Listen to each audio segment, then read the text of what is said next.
የምር በጣም ነው የጨነቀኝ። የምሬን ነው የምላችሁና ማለት ነው እንቅልፍ ራሱ እንዴት እንደሚወስደኝ አላውቅም። ጭንቀት፣ ይህን ቪዲዮ ለቃችሁብን ጭንቀት። የምር ብዙ ልጆች ብዙ እህቶቼ ትጨነቃላችሁ ብዬ አስባለሁ። የምር የምንወዳት ማለት ነው። እና አብርሽ እንግዲህ ቀበቶህን ፍታ ነው የሚባለው፣ ጠበቅ አድርግና ፍታ ነው የሚባለው። እና አሰላሙ አለይኩም ወራህመቱላሂ ወበረካቱ። እና ሩታዬ ፈጣሪ ካንቺ ጋር ይሁን፣ የሆድሽን በጀርባሽ ያርግልሽ የኔ እናት።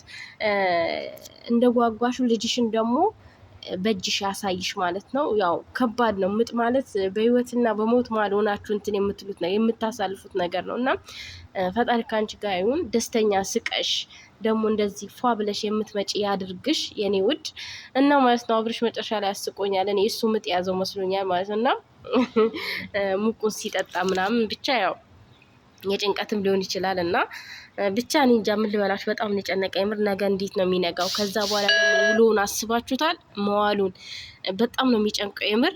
በቃ የሆነ የሚሰማን ስሜ ሁላችሁም ጸሎት አድርጉላት በየእምነታችሁ ማለት ነው። ለምን ምጥ ከባድ ነው እና ቀለል ያርግላት ምጧን ማለት ነው። ያቀልላት ፈጣሪ።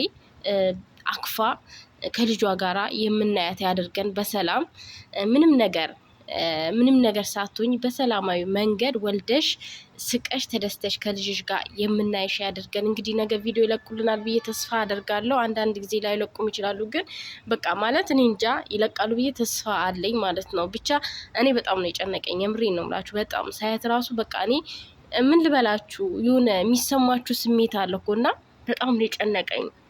አዳሩ ራሱ እኔ እንጃ። ነገ ደግሞ መዋሉ ራሱ ሳስበው በጣም ነው የሚጨንቀው።